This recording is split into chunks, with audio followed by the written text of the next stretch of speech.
Why do 90% of Samsung users love the DU7200? Let's set it up and find out.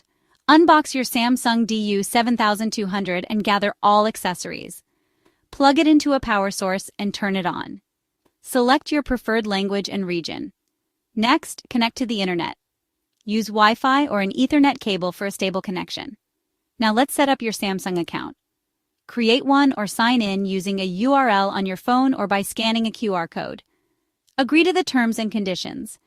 Your TV will check for any software updates. Let it update to the latest version. Customize your picture and sound settings to your liking. Then, dive into smart features like voice control and the Smart Hub for apps. Last but not least, pair any external devices like game consoles or soundbars using HDMI or other connections. And that's it.